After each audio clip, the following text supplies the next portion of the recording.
Apa alasan utama memutuskan menjalani side hustle atau freelance selama kuliah?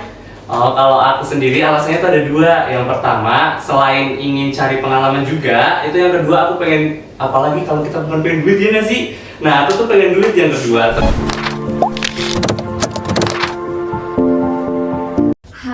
Hai semua, selamat datang di High Talk. Tempat kita ngobrol santai tapi penuh makna. Kali ini kita akan bawa topik yang seru yaitu tentang side hustle mahasiswa. Sebelumnya, perkenalkan, nama aku Nabila, aku dari jurusan Bisnis Internasional tahun 2023. Dan di sini aku bersama rekan aku. Saya Erika Dwi Priyana dari jurusan ISP angkatan 2025.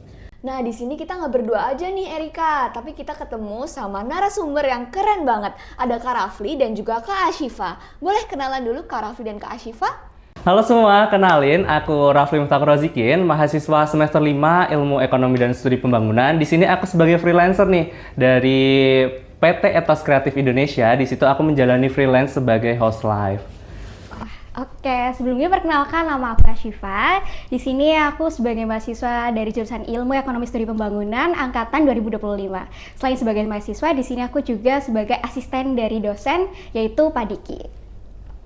Nah, di sini udah ada Kak Rafli dan Kak Asifa. Mungkin langsung aja kita sharing-sharing. Apa alasan utama menjalani side hustle atau freelance selama kuliah? Nah, kalau aku tuh ada dua. Yang pertama itu sebenarnya kan di kuliah ini kita cuma dapet teori gitu ya. Terus gimana sih caranya biar aku punya pengalaman di luar kuliah gini? Jadinya aku cari tuh perusahaan yang emang bisa nampung at least kayak sedikit linear lah sama jurusanku. Makanya aku milih PT Ethos itu. Terus yang kedua, aku tuh orangnya money oriented banget guys. Jadi kayak ya udah gimana ya, aku pengen cari duit gitu. Jadinya makanya aku milih kuliah sambil kerja kayak gitu. Keren banget ya ternyata. Kalau aku pribadi ya, karena gini loh, jadi aku itu masih kurang dalam pendalaman materinya, terutama dalam kepenulisan. Dan aku tahu kalau kepenulisan itu sangat penting. Awalnya aku nggak suka banget sama penulisan, tapi qadarullah Allah mengizinkan aku untuk menjadi seorang asdos, dan dimana dosen saya kebetulan Pak Diki ini adalah orang yang mau membimbing dari nol. Jadi dari situ menjadi suatu tolak ukur dan tonggak utama saya untuk bersemangat menjalani kepenulisan dan juga menjalani pekerjaan saya sebagai seorang asdos selain seorang mahasiswa tadi, begitu. I see. Oke, keren banget ya Kak, karena really insightful juga gitu. Tapi aku penasaran juga nih Kak, kebetulan kan Kakak juga masih semester 5 gitu ya, jadi lagi sibuk-sibuk dan lagi padat-padatnya. Aku penasaran gimana sih Kak Rafli dan juga Kak Shiva buat melakukan time management gitu, antara nugas, ngekos, asdos, dan juga bekerja juga kayak gitu. Boleh di-sharing gitu? Kalau aku pribadi, tentunya di sini aku menyusun skala prioritas ya Kak. Karena di sini aku kan kebetulan selain jadi asdos, saya juga ikut hima. Terus sebagai mahasiswa pada umumnya yang tentu memiliki tugas-tugas di perkuliahan. Tapi di sini alhamdulillah dosen saya ini Pak Diki itu adalah orang yang mengutamakan kuliah saya. Jadi di sini utamain dulu tugas-tugas kamu lah sebagai mahasiswa. Jadi kamu kerjain dulu tugas-tugas mahasiswa kamu, baru kamu kerjain tugas asdos kamu, seperti itu. Dan ya tentunya itu skala prioritas yang utama, mana yang duluan itu yang saya utamakan gitu. Yes. Oke, noted banget. Ini juga insight juga nih buat aku dan juga Erika gitu ya. Mungkin boleh dari Kak Rafli. Kalau dari aku sendiri, kebetulan di kantor aku itu tuh jam kerjanya fleksibel banget guys. Kayak kita request jadwal di 1 minggu sebelum kerja. Jadi semisal minggu ini kita request kerja, minggu depan kita baru lakuin. Jadi kalau dari aku sendiri biasanya udah planning 1 minggu ke depan tuh mau ngapain gitu. Terus dalam satu sesi kerja itu cuma 3 jam. Jadi gampang banget kan, enak banget. Kayak hari ini aku bisa milih kosong kerja, besokannya aku bisa kerja gitu. Tinggal nanti aku kuliah biasanya kan ada yang 9 SKS sehari, terus sehari cuma 3 SKS juga kan. Nah itu jadi paling ya aku cuman ngeliat jadwal dari kuliah aku aja sih, dan itu bener-bener fleksibel banget. Cuman kalau semisal emang lagi rush banget, biasanya kan kalau deket-deket UTS nih itu kan banyak banget ya jadwalnya. Nah itu biasanya aku ngambil kosongin jadwal, kayak nggak diisi minggu ini gitu. Jadi aman banget sih kalau dari aku. Oh iya, mau nambahin juga kalau dari aku juga ada tambahan. Jadi Pak Diki ini orangnya itu lebih ke ngasih tugas ketika dia ada project kepenulisan. Jadi nggak setiap kali itu pasti ada tugas. Kan orang pada mikirnya, di Asdos pasti tugasnya banyak banget, harus masuk kelas lah, harus ini. Pak Diki bukan orang yang seperti itu, karena dari FEB juga kan ada peraturan kalau Asdos sudah nggak boleh ngajar lagi kan di kelas, kecuali emang membantu gitu. Jadi nggak terlalu berat gitu, dan fleksibel banget. Paham, keren banget. Really insightful ya. Nih kan Kak Siva dan Kak Rafli itu kuliah sambil kerja kan. Nah, ada nggak sih pengalaman atau proyek yang paling berkesan, dan apa sih perasaan waktu pertama kali mendapat penghasilan sendiri? Oh, aku dulu ya. Nah, kalau aku pengalaman pertama yang paling berkesan banget itu sebenarnya aku udah kerja tuh di 2 kantor, guys. Dan ini tuh kantor aku yang kedua. Terus yang pertama itu tuh harus ada training kan dulu di kantor sebelumnya. Tapi di kantor yang ini tuh kita nggak di training sama sekali. Beneran di hari pertama itu kita langsung disuruh ngehandle produk, ngehandle jualan kita itu, dan langsung kejual. Itu pengalaman yang bagus banget sih. Pengalaman apa ya? Yang kayak apa ya bahasanya? Tidak terlupakan. Iya, tidak terlupakan banget. Terus abis itu untuk tim dari Ethos sendiri tuh humble semua. Kayak nggak ada yang nge-pressure. Cuman kita semisal ada yang bikin salah atau gimana, emang kita dituntun. Kita apa ya bahasanya, diajak inilah. Gimana caranya biar kita bisa maju bareng. Terus gimana caranya kita bisa bekerja dengan baik kayak gitu. Terus gimana perasaan kalau dapat penghasilan sendiri ya? Iya, betul. Seneng banget dong. Awal lagi seneng banget ya sih. Kayak aku udah kuliah tapi bisa dapat duit sendiri. Itu aduh, nggak bisa diungkapin sih. Bisa beli barang-barang sendiri gitu kan ya. Kalau dari Ashifa gimana? Oke, kalau dari aku sendiri sebenarnya semuanya sangat-sangat berkesan ya buat aku, karena aku masih awal banget buat terjun di kepenulisan. Bukan awal banget sih, tapi kayak masih baru gitu ya, belum sejauh yang lainnya. Jadi semuanya tuh menurut aku berkesan, tapi mungkin ada satu event dari dosen-dosen dari fakultas yang sangat berkesan, dan itu aku berkecimpung di dalamnya. Itu ada ICSMA. Di situ aku bertugas sebagai pitch di room, dari 2 room, dan juga di situ aku bertugas sebagai host room. Di situ juga aku dapat penghasilan ya, kebetulan alhamdulillahnya. Dan ya tentunya rasanya seneng banget ya, karena pekerjaan kita dibayar dengan uang gitu.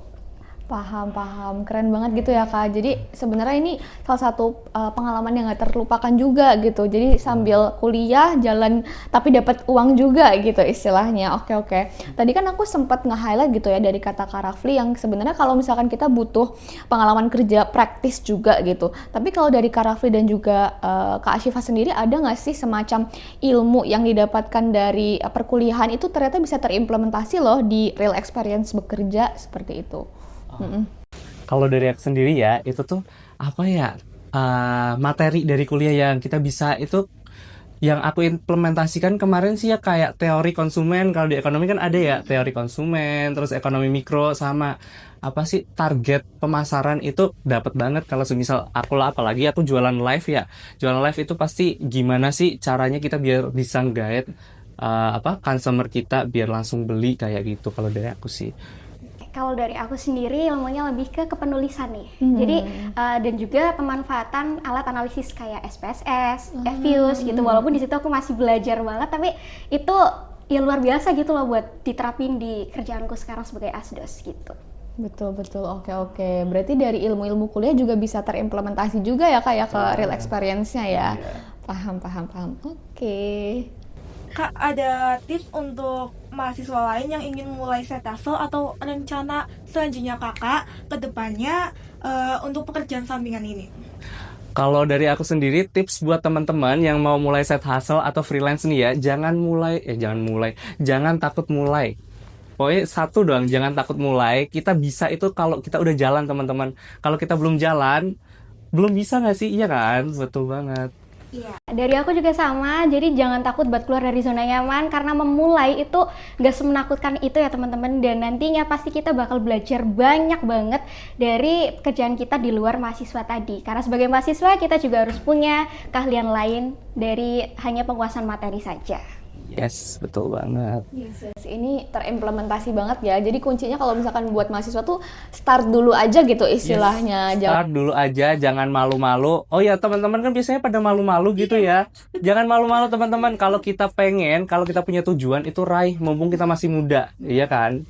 Ini jangan takut lah. Iya, jangan takut. untuk mencoba hal-hal Bener yang- banget, bener banget. Walaupun saya awalnya juga takut, tapi akhirnya karena paksaan tadi akhirnya saya bisa berani gitu. Oke. Contohnya Kak Ashifa gitu yang tadi katanya awalnya sudah takut, tapi kalau pas dijalanin ternyata seru banget nih Iya. gitu. Dapat uang, dapat experience juga gitu Iya. kan.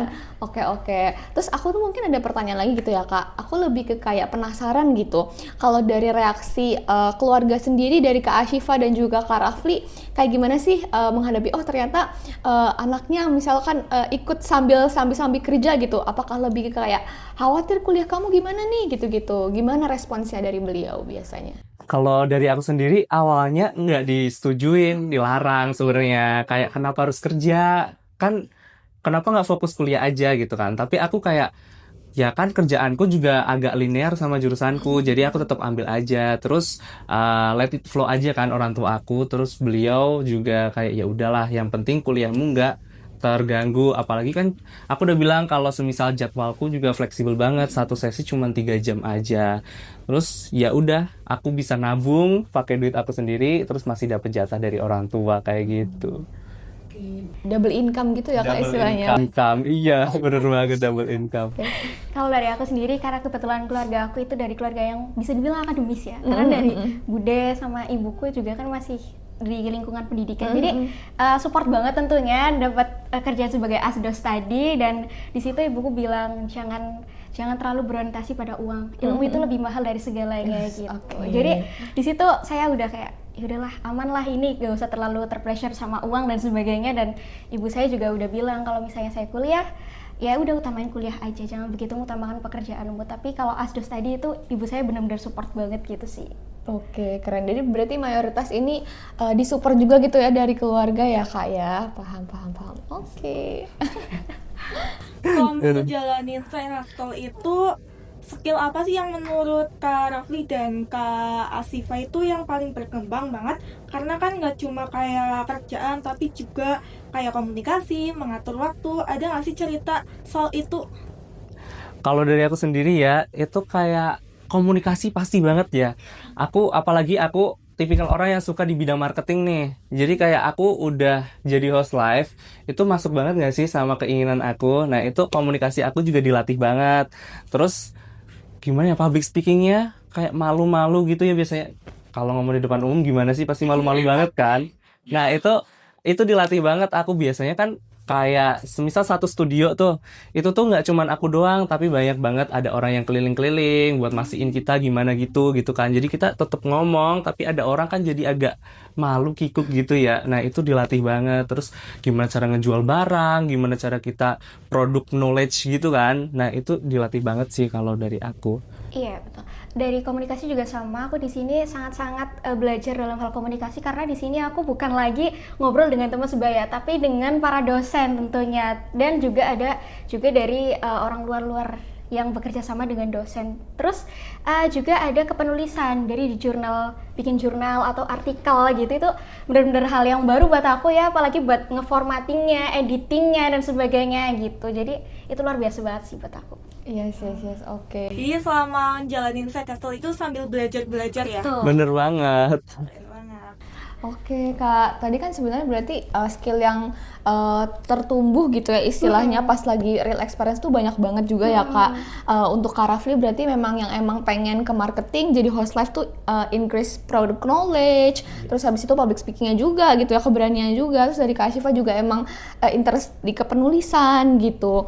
Jadi aku ngerasa kayak banyak banget sih Kak insight yang kita dapet juga dari dua narasumber keren kita hari ini gitu ya. Dan semoga ini juga membantu banget untuk teman-teman yang mungkin yang menonton gitu ya, yang masih bingung, aduh aku freelance apa ya, aku kerja apa ya, terus habis itu aku kayak apakah aku akan bisa gitu melakukan time managementnya gitu. Dan paling semoga teman-teman semua bisa termotivasi, dan aku juga termotivasi banget sih kata kebetulan. Jadi nanti mungkin setelah itu aku bakalan langsung cari-cari freelance habis ini gitu ya. Gitu. Oke, terima kasih banyak buat Kak Rafli dan Kak Ashifa yang sudah menyempatkan waktunya datang dan sharing bareng kita semua tentang Finastol mahasiswa. Oke, terima kasih banyak ke Kak Rafli dan juga Kak Ashifa yang Terima sudah kasih berkenan juga. buat menjadi narasumber. Terima kasih. Sharing. Yes. Terima kasih juga buat teman-teman yang sudah nonton. Jangan lupa untuk like, comment, subscribe, and share gitu, subscribe kayak di YouTube ya. Oke. Jadi share-share aja ke teman-teman kamu yang memang masih bingung gitu ya, mau menjalani kuliah, freelance dan lain-lain. Sampai jumpa teman-teman.